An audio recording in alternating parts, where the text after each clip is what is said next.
Olá! Hoje a gente vai mergulhar de cabeça numa das perguntas mais inquietantes da psicologia. A mente humana, ela já nasce pronta ou é algo que a gente constrói ao longo da vida?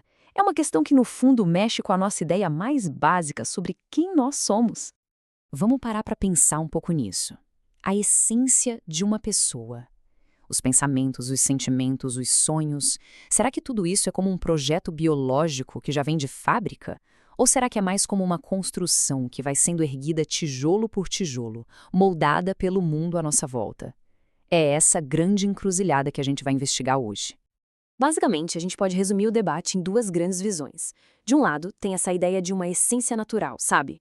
Algo universal que já está lá dentro da gente e só precisa de tempo para amadurecer. Mas, do outro lado, surge uma visão que vira essa mesa. A ideia de que a mente é, na verdade, uma construção social. Ela não nasce pronta, ela é construída. E para entender de onde veio essa ideia tão revolucionária, a gente precisa voltar um pouco no tempo e ver como ela desafiou tudo que você pensava antes. Olha só essa tabela. Por um bom tempo, a psicologia tradicional buscou respostas sempre dentro do indivíduo. A psicanálise foi fundo no inconsciente, o behaviorismo focou no que podia ser observado e medido em laboratório. A Gestalt estudou a nossa percepção, todas elas, de um jeito ou de outro, procuravam uma verdade que estava ali, guardada, dentro da pessoa. Mas aí, olha a última linha. A abordagem histórico-cultural muda completamente o foco. Ela diz, ei, e se a resposta não estiver só dentro, mas também fora? E essa virada de chave não aconteceu do nada, num vácuo. Ela nasceu no calor da Revolução Russa. Um momento histórico de transformação radical, que abriu espaço para pensar o mundo e o ser humano de um jeito totalmente novo. Foi nesse cenário que um jovem psicólogo chamado Lev Vygotsky subiu num palco e propôs uma psicologia para um novo ser humano. Um ser humano que faz a sua própria história.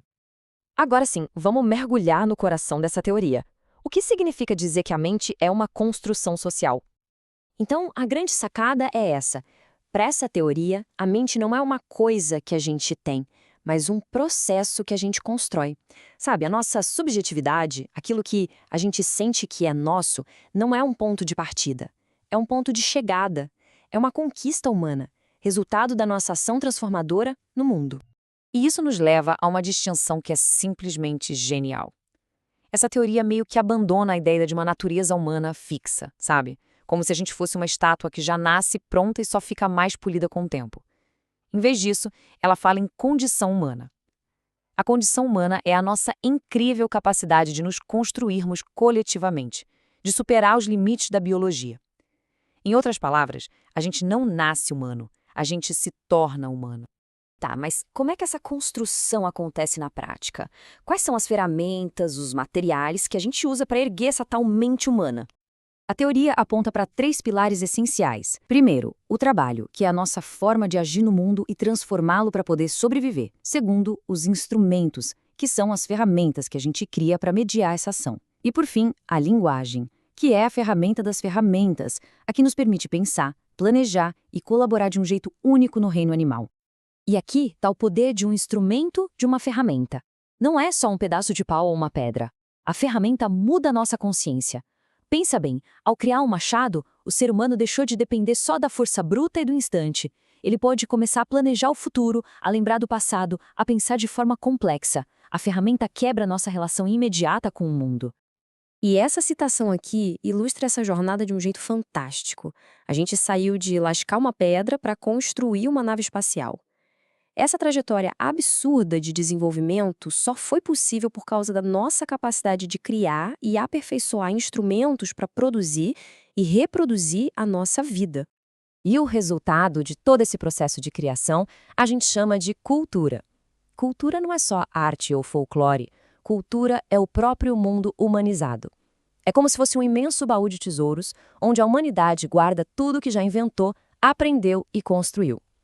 Cada pessoa que nasce mergulha nesse baú e se apropria das ferramentas que estão lá para se construir. Certo, então entendemos como o coletivo se constrói. Mas e o nosso eu? O nosso senso de identidade? Como fica nessa história? A teoria vem e quebra aquele muro que a gente costuma imaginar entre o nosso eu interior e o mundo lá fora. Na verdade, sujeito e mundo são duas faces da mesma moeda. Eles se constroem juntos, no mesmo processo.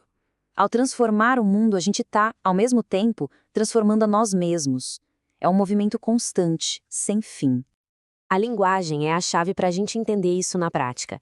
Pensa na palavra árvore. O significado é aquilo que está no dicionário, que todo mundo concorda que é. É social, é estável. Mas o sentido é pessoal. Para uma pessoa, a árvore pode trazer a memória daquela que subia na infância, o cheiro das folhas, uma sensação de paz, essa nuvem de emoções e memórias que a palavra carrega.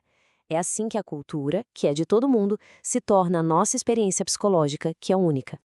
Sendo assim, a nossa identidade não é uma foto estática que a gente tira e guarda na carteira.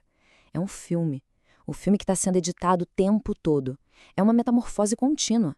Somos, como diz a teoria, uma unidade da multiplicidade. A soma de todas as nossas experiências, de todos os papéis que a gente vive. A gente está sempre se tornando, nunca simplesmente é. E, para fechar, vamos ver como essa visão de mundo se traduz numa prática psicológica com um propósito social muito claro. Se o ser humano é uma construção social e histórica, então a psicologia não tem como ser neutra. Ela se torna, inevitavelmente, uma ferramenta política. O psicólogo, nessa visão, não é um observador passivo. Ele é um agente de transformação, comprometido em construir condições de vida mais dignas para todo mundo.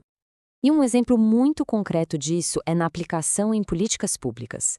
Em vez de tratar as pessoas como números, como meros usuários de um serviço, essa abordagem exige que a gente ouça a experiência de cada um. O objetivo é chamar as pessoas para participarem ativamente na construção de serviços que façam sentido para a vida delas, nas suas comunidades. E a gente termina com essa provocação. Se a gente não é um produto final da natureza, mas um projeto em andamento da história, a responsabilidade é gigantesca, né? A pergunta principal deixa de ser o que somos e passa a ser o que queremos nos tornar. O que a gente está construindo juntos com as nossas ações de todo dia.